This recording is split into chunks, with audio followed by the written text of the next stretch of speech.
Good morning, guys. Mike here again, driving to work. Today I'm going to be talking about an experience that I had yesterday with a real estate agent where we went to see a house. Remember how yesterday I was saying that we're house hunting right now? We're trying to move in a bigger house a little bit further away from the city, from the craziness. And yesterday we just saw another property. Funny enough, it was at number 13. Now, what I found really interesting about this, by the way, we didn't like the house. The house itself was rubbish. But what struck me was the real estate agent's attitude. You know how, in my opinion, when you're selling something that's of really high value, what do you want with that person? You want the relationship with your buyer, your purchaser.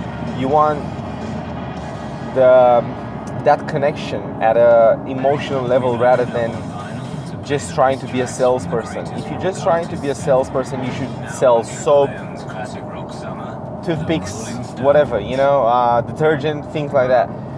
But if you want to be a salesperson of high ticket items such as real estate, cranes, tanks, airplanes, ships, yachts, whatever, then what you need to do is you need to have a deeper emotional connection with your purchaser. And I'll explain in a second why I'm saying this. First of all, when people buy high ticket items, they don't just, almost never, they 99.9% of them, they'll never go for an impulse buy, right? Like, where do I sign?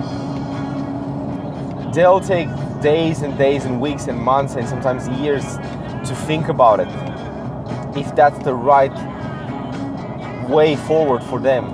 And you can't blame them because they're investing a lot of money. So what this real estate agent was doing was basically, as soon as we came in there, he started selling me soap. Sort of saying, He started saying, oh, it's an amazing property, it's really beautiful, it's amazing. By the way, I was there, and I could actually see that it was in such a deplorable state, that so much so that you couldn't even open the internal drawers, the built-in ropes, the ones with the mirror. You couldn't even open them. You had to really hard push yourself against them to actually open, because the rails were broken. It was dirty, it was old, it was smelly, and he kept going on and on about it's an amazing house. And I just realized, and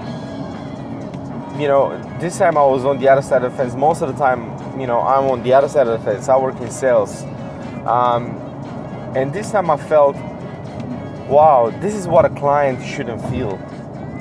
This is what a client shouldn't have to deal with. Now, you might be saying, well, he's a real estate agent. He needs to sell his property.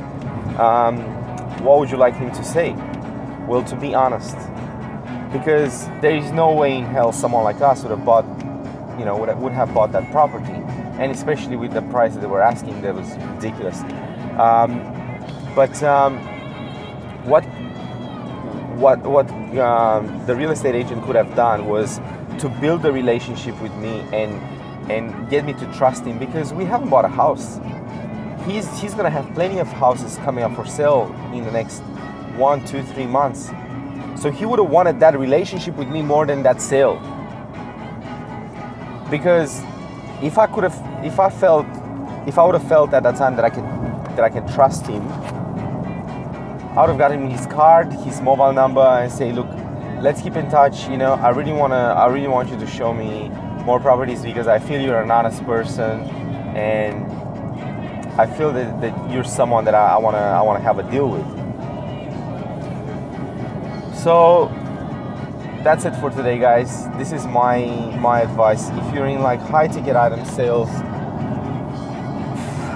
don't try to be a soap seller or a wine seller, or at least maybe an expensive one, but don't Don't try to be, a really average seller. Try to build that relationship with that client. Try to get him to trust you and win the client, but lose the sale. That's the most important thing. The most important thing when you're in high ticket item sale. Now, am I gonna ever recommend that agent? Absolutely not. I'm probably gonna even give him a bad review on Rate My Agent because he was yanking my chain. He was trying to make fun of me. He was telling me while I was there that house is amazing and it's beautiful and it's this and that and there's nothing to be done here, just move in. But I wouldn't have left my dog to live there. Although I don't have a dog, but yeah. So anyway, guys, that's my advice for today. See you guys tomorrow. Thank you very much for watching. Please subscribe.